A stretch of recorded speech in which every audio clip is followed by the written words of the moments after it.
안녕하세요. 저는 30대 초반 남자입니다. 저는 평범한 집에서 태어나 평범하신 부모님의 사랑을 받으며 아주 평범하게 자랐습니다.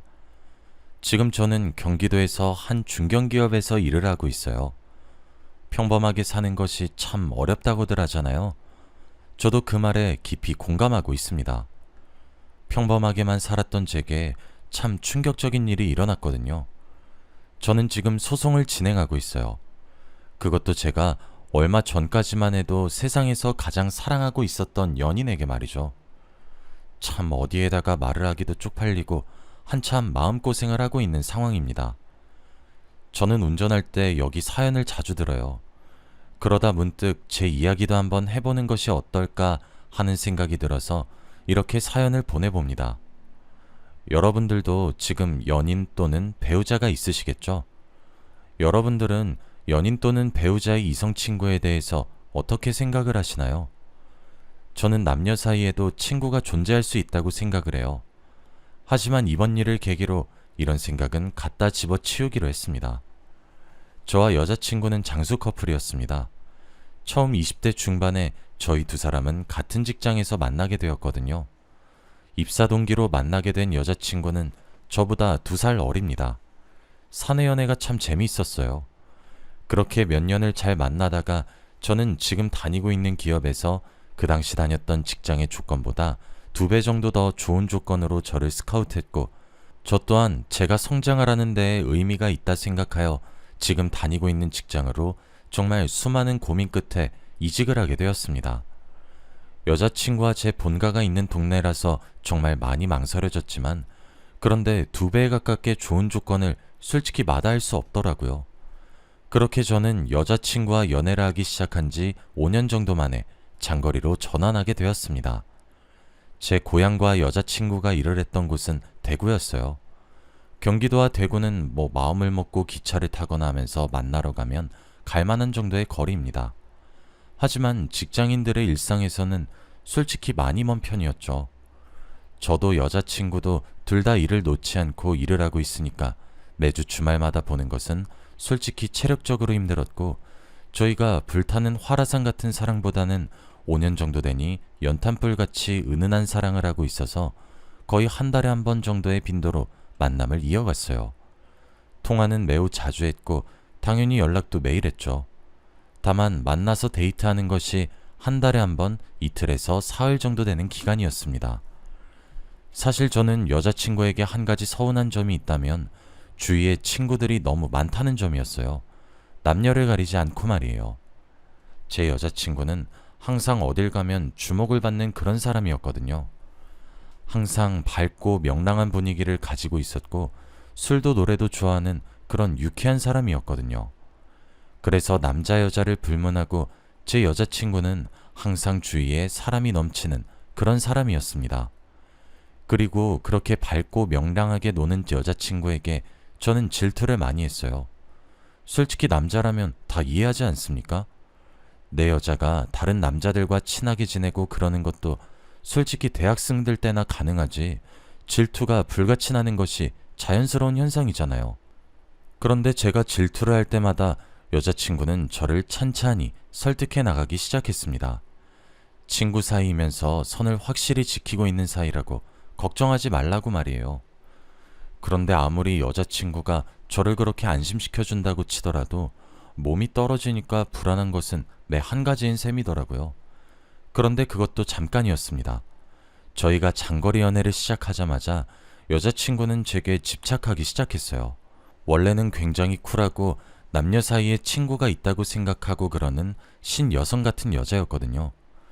그런데 제가 경기도로 일하러 가니까 회사에 예쁜 여자 있는 것 아니냐부터 해서 저희 팀끼리 회식해서 사진 찍은 것을 보내거나 하면 양옆에 남자 사원들 앉혀라고 하질 않나? 사실 5년 정도 만나니까 편안한 연애로 바뀌었지 알콩달콩한 연애는 잘 되지 않았거든요.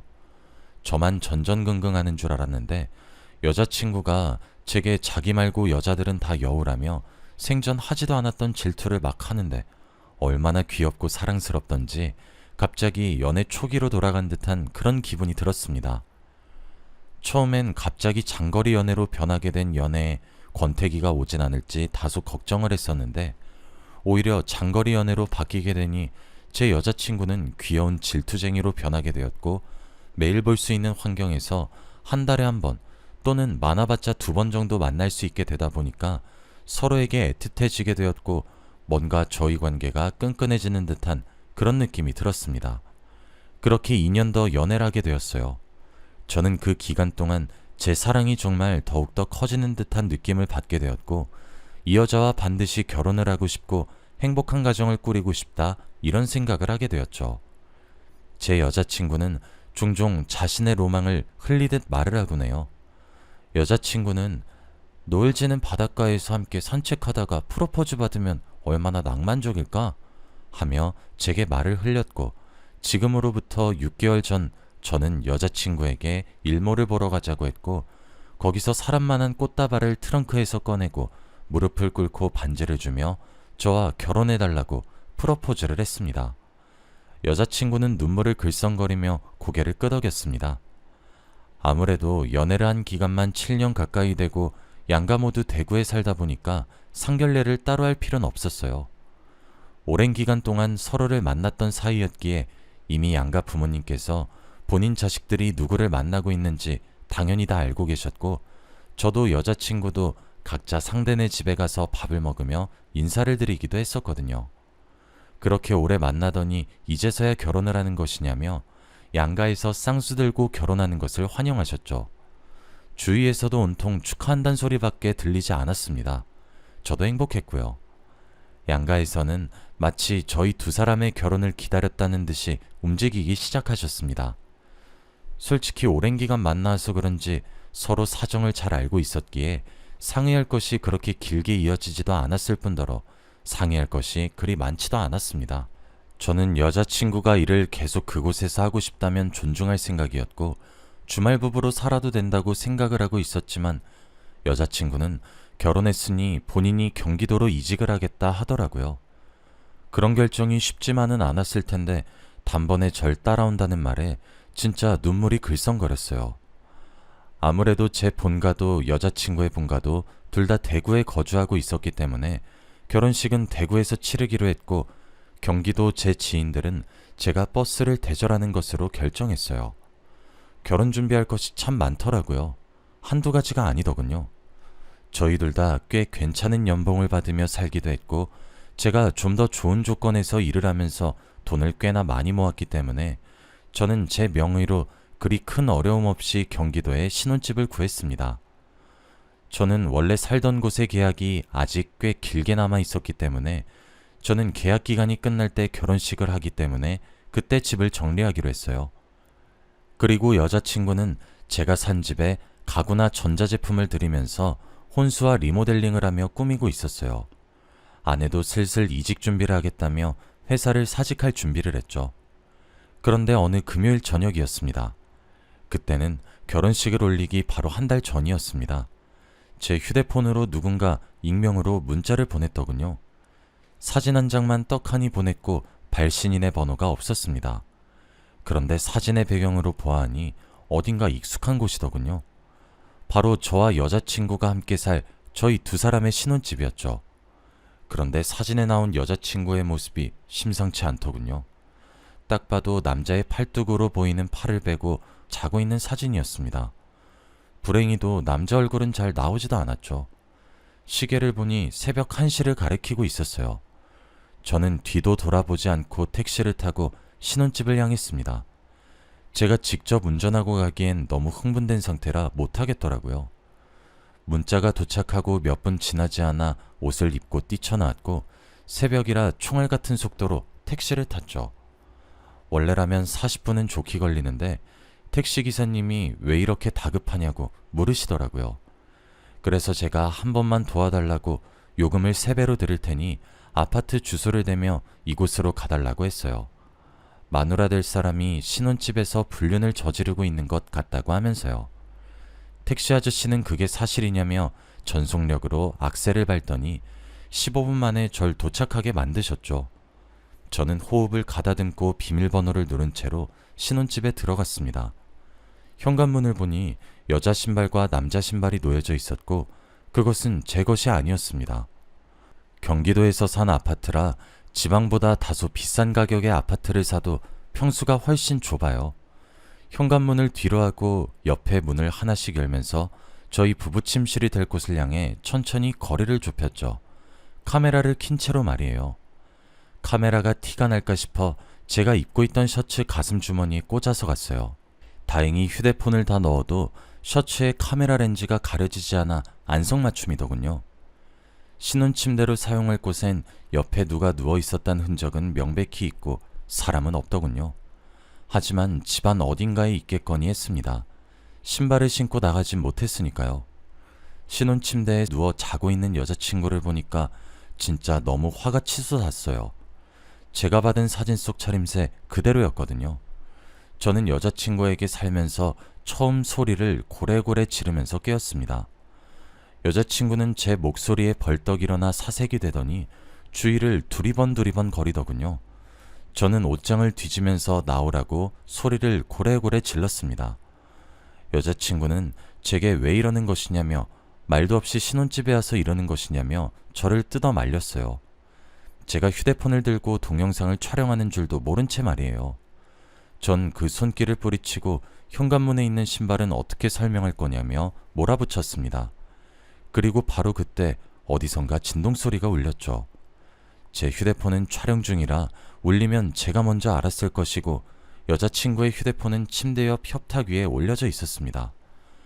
빠르게 끊어진 진동소리에 여자친구는 사색이 되는 듯 하더니 거실에 나가서 이야기하자 그러더군요. 전 소리가 울렸던 곳으로 천천히 다가갔어요. 그런데 아무리 봐도 그곳은 저희 침대였죠. 이불을 아무리 뒤집어 봐도 휴대폰은커녕 먼지만 나왔어요. 그러다 문득 침대 밑이 눈에 들어왔고 저는 서서히 몸을 숙였습니다. 그리고 침대 밑에 숨은 사람을 발견했어요. 그뿐 아니라 제가 익히 알고 있는 사람이더군요. 저와 제 여자친구와 함께 입사했고 아내와 여전히 함께 일을 하고 있었던 남자 동기였습니다. 저는 침대 밑에 정말 사람이 숨어 있다는 사실에 놀랐는데 그게 아는 사람이란 사실에 진짜 이성이 끊어질 것 같았죠. 절 보자마자 모든 것을 직감했던 것인지 그놈은 침대 밑에서 슬금슬금 나오기 시작했죠. 설명하라는 제 말에 남자 동기인 그놈이 그러더군요. 원래 제가 살고 있는 곳이 40분은 좋게 가야 되는 곳 아니었냐고요. 맞아요. 그놈은 제게 문자를 보내고 슬슬 나갈 준비를 하고 있었던 도중에 비밀번호를 치는 소리와 함께 문이 덜컥 열렸고 더 이상 숨을 곳이 없어 침대 밑에 기어들어가 있었던 거였으며 두 사람은 제가 지금 다니고 있는 직장으로 이직을 하게 되자마자 바람을 피웠던 거였습니다. 여자친구는 옷이나 제대로 축혀 입기나 하지 그 상태 그대로 제게 무릎을 꿇고 싹싹 빌면서 용서해달라 그러고 있고 그 남자 동기에게 쌍욕을 하더군요. 왜 자신의 결혼을 파토내냐고 하면서요. 그 남자 동기 놈이 제게 말을 하기를 제 여자친구가 본인과 결혼하기로 했었답니다.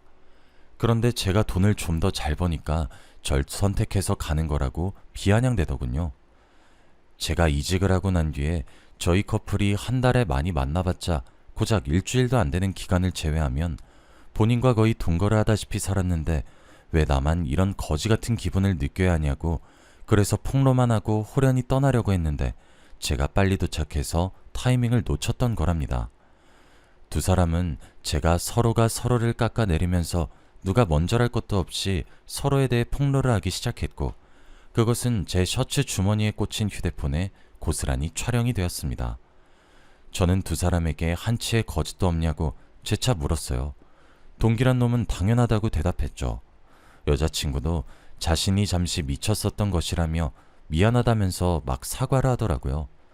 7년 동안 만난 여자친구였는데 그렇게 온 정남이가 다 떨어질 거라곤 생각지도 못했었는데 그 어려운 걸 해내더군요. 제 여자친구는. 전 두 사람에게 말했습니다. 둘 다 가만두지 않겠다고요. 그리고 저는 그곳을 떠났습니다. 다음 날이 되자 두 사람에게 번갈아가며 연락이 오기 시작하더군요. 뜬 눈으로 밤을 지새운 토요일, 저는 법률사무소로 찾아가 자초지종을 말하며 제가 입장하는 장면과 두 사람의 폭로전이 끝나기까지 찍힌 동영상을 제출했습니다. 그렇게 파혼이 파탄나게 된 것을 빌미로 소송을 시작했고 지금도 여전히 진행 중에 있습니다. 처음엔 동영상 하나만으로는 증거가 불충분해서 패소의 위험이 컸는데 그러던 와중에 두 사람이 저모르게 바람을 피던 시기에 몰래 만들었던 SNS 계정을 알게 되었습니다. 그 두 사람이 바람을 피는 줄 모르고 그냥 만나는 줄 알고 있었던 제 또 다른 동기가 있었는데 그 동기가 하나씩 일일이 캡처해 주더라고요. 자기는 오랜만에 만난 제게 미안해서 비공개 계정으로 하는 줄 알았다고 자기가 제보한 것만 비밀로 해달라 하면서요. 굉장히 다행스럽게 제 또 다른 동기가 캡처를 하고 바로 다음날 그 계정을 삭제했더군요. 날짜까지 친절히 나와 있어서 빼도 박도 못한 증거로 자리 잡았습니다. 파혼으로 인한 소송은 패소의 가능성이 매우 짙은데도 불구하고 제 사건을 담당하시는 변호사님께서는 아주 이례적으로 깔끔하게 승소하실 거라고 하더라고요. 또 저는 여자친구만 그렇게 족칠 수 있을 줄 알았는데 여자친구가 바람을 핀 그 동기놈한테도 정신적 위자료를 받을 수 있다고 하더라고요. 아마 둘 다 각각 제게 2천만 원 정도의 정신적 위자료를 물어야 할 것이며 여자친구는 그것뿐만 아니라 모든 결혼식 취소 위약금과 더불어 모든 돈을 물어야 할 것 같다고 하셨죠. 집이야 제 명의로 제가 샀고 혼수를 여자친구가 챙겨왔으니 그대로 나누면 될 것이라고 말이에요. 당연히 양가에서는 난리가 났고 솔직히 집안이 뒤집어졌습니다. 제게 여자친구네 부모님이 찾아와서 한 번만 선처해달라 빌다가 여자친구를 제 눈앞에서 때리기도 하고 그러시는데 진짜 솔직히 어이가 없더라고요. 전 피해자여서 가해자 얼굴 그만 보고 싶다고 했고 이대로 끝내지 않을 거라고 경고했습니다. 제게 위자료 명목으로 돈을 줘야 할 텐데 내가 법적인 방법을 통해 여자친구가 다니는 회사에 소문내서 이 바닥에 얼씬도 못하게 만들겠다고 으르렁거렸죠. 그리고 전 그 결심대로 실행할 것이기도 하고요. 여기까지가 현재까지 진행된 제 이야기이고 아마 재판도 무난히 마무리될 것 같습니다. 저는 제게 집착하는 여자친구가 다시 사랑에 불이 붙은 귀여운 질투쟁이인 줄로만 알았는데 질투는 개뿔, 먼 눈엔 뭐만 보인다고 본인이 바람을 피우니 저도 그럴까봐 불안했던 거였습니다.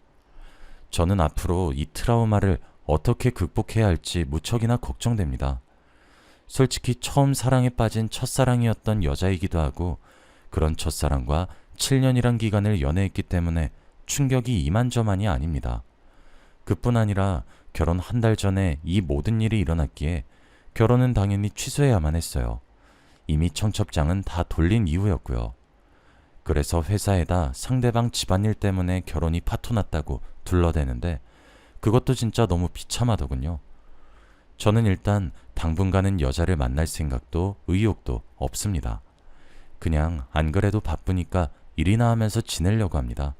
살면서 인생의 동반자가 틀림없다고 생각했던 여자였는데 이렇게 제 뒤통수를 치니까 저도 사람인지라 눈에서 눈물이 나고 가슴이 아프고 뒤통수가 얼얼합니다. 솔직히 이제 제가 누군가를 신뢰할 수 있을까 겁도 나기 시작하고 무섭습니다. 누군가와 다시 관계를 쌓아나갈 수 있을지 자신이 없어졌어요. 제가 가장 사랑했던 여자와 제가 가장 좋아했던 동기였기 때문에 제가 더 힘든 것 같기도 하고요. 남의 눈에 눈물 나게 만든 두 사람 눈에 저는 피눈물이 줄줄 흐르길 바라요. 뭐 이미 그들 회사에 아름아름 소문이 퍼진 것 같더라고요. 제게 두 사람의 비밀 연애 SNS 계정을 알려줬던 또 다른 동기가 소문을 퍼뜨린 것 같았습니다. 뭐 제게 피해는 오지 않을 테니 그 또 다른 동기를 부추기지도 말리고 있지도 않아요. 여기까지가 제 이야기였습니다. 나중에 재판 결과까지 나오고 난 뒤 다시 글을 써서 알려드리도록 할게요. 긴 이야기 들어주셔서 감사합니다. 제가 끝까지 싸울 수 있도록 모두 응원해 주시길 바랍니다. 감사합니다.